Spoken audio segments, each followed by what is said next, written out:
Hello everyone, आज हमारे साथ है अजय कुमार, जिनका सिलेक्शन आरआरबी जेई के बिलासपुर जोन में हुआ है। सबसे पहले अजय को बहुत बहुत शुभकामनाएं पूरे एक्सेलेंट परिवार तरफ से। अजय, आप सफल हुए हैं, तो सबसे पहले आप बता, अजय का बैकग्राउंड सिविल इंजीनियरिंग से है, तो अपना जो एकेडमिक है आपका स्कूली शिक्षा आप कहाँ से किए हैं और उसके बाद आपने इंजीनियरिंग कहाँ से किया, इसके बारे में बताइए। सर, मेरा स्कूली शिक्षा एक हुआ है यूपी बोर्ड से ही किए हम 12th तक। उसके बाद हमने एग्ज़ाम दिया था। स्कूली शिक्षा 12th कहाँ से किए? 12th सर है मेरा किसान इंटर कॉलेज, वहाँ से हमने किया है। गांव पे? यस सर, गाँव में ही। मेरा स्कूल सर काफ़ी दूर था, 4 से 5 किलोमीटर। रहने वाले कहाँ के आप? हम हैं सर सोनभद्र के। सोनभद्र। गाँव का नाम बताइए। सर भैया बेटाड। अच्छा अच्छा। और सर मेरा स्कूल काफ़ी दूर था और मेरे घर का रोड भी बहुत ख़राब था। थोड़ा बरसात के दिनों में बहुत सारा प्रॉब्लम होता था। क्या होता था कि हम लोग, ये मिट्टी का रोड था, पानी बरसने के बाद खराब हो जाता था, तो हम लोग सुबह ही मतलब अपना साइकिल कांधी पे लाद कर थोड़ा दूर तक जाते थे। वहाँ पे जहाँ रोड अच्छा था वहाँ रखते थे, फिर आते थे घर तैयार व्यार होके तब जाते थे। और जब सुबह कोचिंग रहता था हम लोग का 6 बजे से, तब हम लोग को थोड़ा सा और ज़्यादा प्रॉब्लम। इंटरमीडिएट करने के बाद फिर आपने डिप्लोमा के बारे में ही क्यों सोचा? सर, मुझे उसमें आइडिया नहीं था डिप्लोमा के बारे में उतना कुछ। मेरे भैया ने डिप्लोमा किया था और थोड़ा हमको इंजीनियरिंग में थोड़ा सा ज़्यादा इंटरेस्ट था, तो भैया ने कहा कि तुम इंजीनियरिंग कर लो। तो हमने कहा ठीक है। कहाँ से किया आपने डिप्लोमा? हमने आर पॉलिटेक्निक हिंदवारी से किया, प्राइवेट कॉलेज से। हिंदवारी किस जिले में? ये सर है सोनभद्र में ही है। सोनभद्र जिले में ही है, घर के पास में ही है। Yes sir. ठीक है। उसके बाद फिर आपने ये ये आपका एम कैसा रहा कि हमको सरकारी में ही जाना है? सर, पिताजी का एक ही सपना था कि मतलब कोई हो थोड़ा सा फैमिली बैकग्राउंड जो थोड़ा अच्छा कर दे। पिताजी क्या करते हैं? मेरे पिताजी सर किसानी करते हैं। किसानी करते हैं? Yes sir. अपने भाई बहन कितने हैं आपके? हम लोग सर 3 भाई हैं और 1 बहन है। अच्छा। और भाई आपसे बड़े हैं? Yes sir. भैया एक बड़े हैं, एक छोटे हैं। अच्छा अच्छा। तीनों भाइयों को पिताजी ने पढ़ाया? Yes sir. आप सरकारी नौकरी आपको मिला है? Yes sir. अच्छा, जब एग्जाम निकाले तो सबसे पहले आपने किससे बताया? पापा से। क्या प्रतिक्रिया था उनका? बहुत खुश हुए सर, काफ़ी खुश हुए। कहें चलो अच्छा हुआ। हमने सरप्राइज दिया था, मैंने तुरंत नहीं बताया। मैंने क्या इलाहाबाद में उसमें हम थे, तुरंत रात को ट्रेन पकड़े, सुबह उतरे और फोन नहीं किया, जाके बताया? Yes sir. अच्छा, वेरी गुड। हाँ। हम गए घर, सुबह 3 बजे उतरे और मेरे भैया को बताए थे, भैया हमको आए लेने। फिर घर गए, सब लोग सोए थे, मतलब किसी को कुछ पता नहीं था। तो हम घर गए और पापा से बोले मेरा सिलेक्शन हो गया। पापा बहुत ताज्जुब हो गए, कहें कि बताया नहीं तुम, होंगे थोड़ा सा सरप्राइज था इसीलिए नहीं बताए। और तो पापा कहें चलो। सामने बोलने का अगला मजा होता है। यस सर, मतलब वो मुझे चेहरे पे खुशी देखना था। ओके। क्या है पापा का एक्सप्रेशन। जब आप तैयारी का प्लान किया डिप्लोमा करने के बाद, तो आपने कोचिंग संस्थान एक्सीलेंट विजन को चुना? Yes sir. इसके बारे में कैसे पता चला आपको? सर, मुझे तो ना कोचिंग का आइडिया नहीं था, क्योंकि हमने पहली बार बाहर निकला था अब घर से। मैं हमेशा घर पे पढ़ाई भी सब डिप्लोमा तक घर पे हुआ। मेरे भैया बाहर आए थे तो उन्होंने भी यहाँ से किया है और यहाँ की संस्था बारे में अच्छा इनका फीडबैक था कि तुम यहाँ से कर लोगे तो पक्का ही हो जाएगा अगर तुम मन से किए तो। क्योंकि भैया जानते थे कि यहाँ के टीचर जो हैं बहुत अच्छे से पढ़ाते हैं। तो भैया ने कहा चलो पढ़ लो यहीं से, अच्छे से पढ़ना बस। मुझे कहा ठीक, हमने कहा ठीक है।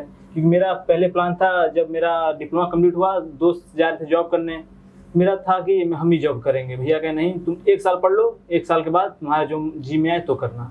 हमने कहा ठीक है। और सच में बताएं, 1 साल ही हमने यहाँ से कोचिंग किया, तुरंत मेरा सिलेक्शन आरआरबी में हो गया। बहुत बढ़िया। कैसा रहा अनुभव आपका एक्सीलेंट के साथ? सर बताएं तो बहुत अच्छा, मतलब मुझे बहुत खुशी। अपने जीवन का सबसे अच्छा पल यही था, यहाँ पे जो आए थे एक्सीलेंट विजन। मेरा जीवन का सबसे अच्छा निर्णय यही था, मेरा जीवन बदल दिया सर ये। CV21 आपका एक पेपर होता है आरआरबी में, और उसके बाद उसको पास करने के बाद CV2 दे सकते हैं। आप सिविल इंजीनियरिंग बैकग्राउंड से हैं, लेकिन CV21 में आपका नॉन टेक पोर्शन होता है जिसमें general science, maths, reasoning, GS पूछा जाता है। उसमें कितने नंबर थे आपके? मेरा सर CBT1 में 70 नंबर था। 70? Yes sir. Out of 100? Yes तो सर। बिलासपुर जोन में CV21 में 100 में 70 नंबर पाए थे। Yes sir. उसके लिए आपका क्या स्ट्रेटजी था, कैसे पढ़ाई किया उसको?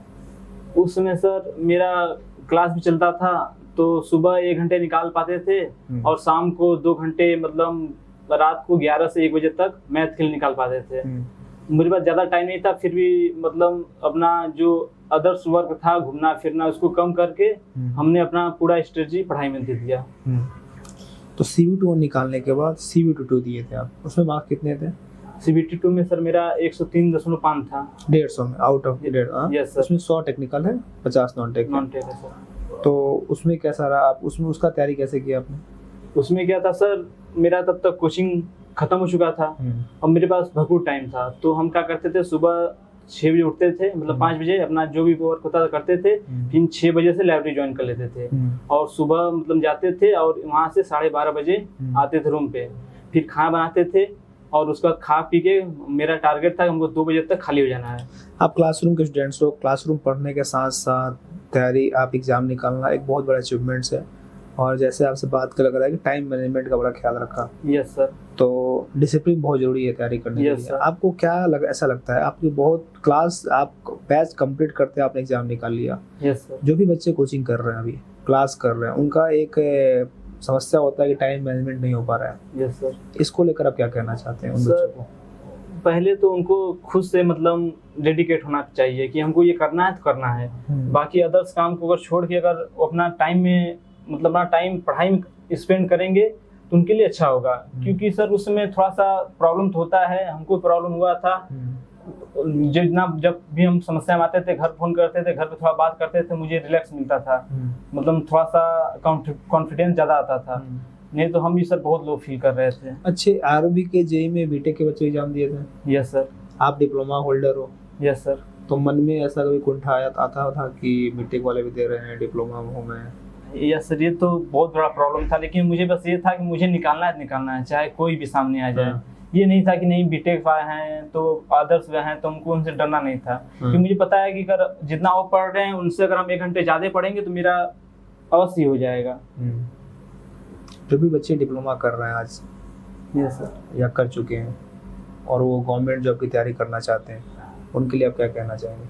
यही कहेंगे, पहले तो अपने परिवार को मतलब उनकी समस्याओं को देखो, क्योंकि उनकी समस्याओं को हम ही सुलझा सकते हैं और कोई नहीं सुलझा सकता है। तो उनके लिए कहेंगे कि वो जो भी पढ़ें पूरे एकदम अपने मन से पढ़ें, दिल से पढ़ें। ये नहीं कि फॉर्मालिटी करें, हमने आज 4 घंटा पढ़ लिया अब नहीं पढ़ेंगे, ऐसा नहीं। उनका असली टारगेट होना चाहिए सिलेक्शन। तो इसलिए अपने बस एक ही चीज़ देखें कि हमको सिलेक्ट होना है, चाहे 1 घंटा पढ़ के चाहे 10 घंटा पढ़ के। Very good. अजय से बात करके लगा कि जो आपका डिसिप्लिन है सबसे महत्वपूर्ण है, और कंसिस्टेंसी, लगातार पढ़ते रहें और डिसिप्लिन के साथ पढ़ाई करता रहा। और सबसे बड़ी बात है कि बीच में जब भी हम डिमोटिवेट होते हैं तैयारी के दौरान, एक लाइफ का पार्ट है, तो जिंदगी का सबसे बड़ा मोटिवेशन आपकी परिवार की स्थिति है। उन्होंने बोला कि मैं पिताजी के चेहरे पे खुशी देखना चाहता था। पिताजी एक किसान थे और हम चाहते थे कि अपने परिवार की स्थिति अच्छा करें। तो दोस्तों, आपकी परिवार की जो परिस्थितियाँ हैं वही आपकी स्ट्रेंथ है, और आप डिसिप्लिन में रहे तो आप कुछ भी कर सकते हैं। तो एक लड़का जो साधारण कॉलेज से डिप्लोमा करके 1 साल की कोचिंग करके और कोचिंग उतना निकाला, मुझे पूरा उम्मीद है कि आपकी बातें सुनकर कईयों को प्रेरणा मिलेगा और भी लाइफ में बेहतर करेंगे। अजय, आपको जीवन के लिए बहुत बहुत शुभकामनाएं और बधाई। Thank you sir.